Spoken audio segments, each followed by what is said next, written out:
Hello everyone, good evening. সবাই কেমন আছো? আশা করছি সবাই ভীষণ ভালো আছো। সবাইকে জানাই নতুন বছরের অনেক অনেক শুভেচ্ছা। 2026 সবার ভীষণ ভালো কাটুক। দিনটি ছিল রবিবার 4 জানুয়ারি। আমি আর আমার হাজব্যান্ড সন্ধ্যাবেলা একটু বেরিয়েছিলাম। শুধু আমি আর আমার হাজব্যান্ড বললে ভুল হবে, সাথে ছিল আমাদের এক বন্ধু এবং বান্ধবী। তো ওদের সাথে আমার হাজব্যান্ডের থ্রুতেই পরিচয়, ওরা একসাথে কাজ করতো, সেখান থেকেই পরিচয়। তো কয়েকদিনের পরিচয় এত ভালো একটা সম্পর্ক তৈরি হয়ে গেছে যে এখন বেশিরভাগটা সময় ওদের সাথেই কাটানো হয়। আর সামনে 23শে জানুয়ারি ওদের বিয়ে, তো তার জন্য আমি ভাবলাম একটু আইবুড়ো ভাত দেবো, সেই জন্য আজকে আবার রূপসী বাংলায় চলে এসেছি। তোমরা তো এর আগে বহুবার আমার সাথে রূপসী বাংলায় এসছো, ব্লগ দেখেছো। আমি বারবারই বলি এখানকার খাওয়া দাওয়া, এখানকার অ্যাটমসফিয়ার আমার ভীষণ ভালো লাগে। আর ক্রিসমাস আর নিউ ইয়ারের জন্য এত সুন্দর করে সাজিয়েছে, এখনের ভাইবটা তো একদমই আলাদা। তো তোমরা যদি চাও এই জানুয়ারি মাসে এখানে অবশ্যই একবার ভিজিট করে যেও, ভীষণ ভালো লাগবে। অন্য সময় আসলে তো একটা অন্যরকম ভাইব পাওয়া যায়, তবে এই নিউ ইয়ার আর ক্রিসমাসের জন্য যে ডেকোরেশনটা আছে তার জন্য একটা আলাদাই ভাইব মনে হচ্ছে।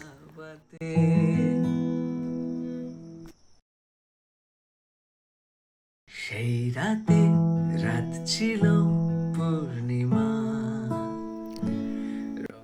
আমরা রবিবার ছিল বলে এখানে লাইভ মিউজিকটা এনজয় করতে পেরেছি। হ্যাঁ, রবিবার করে এখানে লাইভ মিউজিক থাকে, তো এটা আগের থেকেই থাকে, শুধু ক্রিসমাস বা নিউ ইয়ারের জন্য না। প্রত্যেক রবিবার তোমরা আসলে এখানে দেখতে পাবে, লাইভ মিউজিক শুনতে পাবে। তো তোমরাও চেষ্টা করো যেন রবিবারই আসতে পারো, তাহলে বেশ ভালো হবে। তো এখানে আমরা স্টার্টার অর্ডার করে ফটো তুলছিলাম, আর এখানে ওদের তিনজনের মাঝখানে কী যেন একটা গভীর আলোচনা হচ্ছিল, যেটা আমি জানি না, কারণ আমি তখন ভিডিও করতে ব্যস্ত ছিলাম, আমি শুনিনি ওরা কি বলছিল। চলো লাইভ মিউজিক এনজয় করছিলাম। আর আমি এখানে গানটা আমি দিতে পারছি না, কারণ হচ্ছে ফেসবুকে তো জানোই কপিরাইট চলে আসবে গানে। কিন্তু এই যে লাল জ্যাকেট পরা ভাইটিকে দেখছো, ও এত সুন্দর গান করে, ওর গলাটা শুনে আমরা জাস্ট মুগ্ধ। আমরা পরে ওর সাথে গিয়ে পার্সোনালি দেখা করে ওকে অ্যাপ্রিসিয়েটও করে এসেছি, ভীষণ ভালো গান করে। আর এখানে আমাদের গান শুনতে শুনতে গল্প করতে করতে স্টার্টারও চলে এসছে।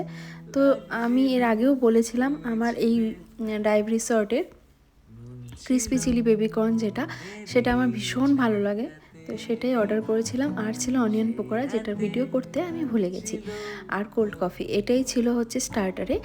তো স্টার্টারটা খাওয়ার পরে এবার আমরা মেন কোর্স অর্ডার দিয়ে ঘোরাঘুরি, আড্ডা, গল্প এসব করছিলাম। রাতও হয়ে যাচ্ছিলো, আর রাত বাড়ার সাথে সাথে এত ঠান্ডা পড়ে এখন। তো চলো, এখানে আমাদের মেন কোর্স চলে এসছে। মেন কোর্সে ছিল মশালা কুলচা, চিজ মশালা কুলচা, আর হচ্ছে বাটার চিকেন। তো আমি ওদেরকে অপশান দিয়েছিলাম, যেহেতু ওদের আইবুড়ো ভাত, তো আমি বলেছিলাম ওরা যা খেতে চায় তাই যেন অর্ডার করে, কিন্তু ওরা বলছিল স্টার্টার খেয়ে ওদের পেট একদম ফুল, তো তার জন্য ওরা এই হালকাই অর্ডার করেছে। আমরাও এটাই খেয়েছি। তো চলো, খাওয়া দাওয়া শেষ, রাতও অনেকটা হয়েছে, ঠান্ডাও প্রচুর হয়ে গেছে। আর এখন আমি আমার ভাস্তির জন্য একটু বাটার চিকেন প্যাক করে নিয়ে যাচ্ছি।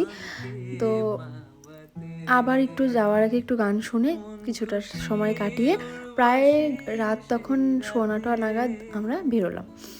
তো চলো, এরপর থেকে রেগুলারলি ব্লগ আসবে। তোমরা অনেক ভালোবাসা দিয়েছো এর আগে আমার ব্লগগুলোতে, আশা করছি এই ব্লগগুলোতেও দেবে।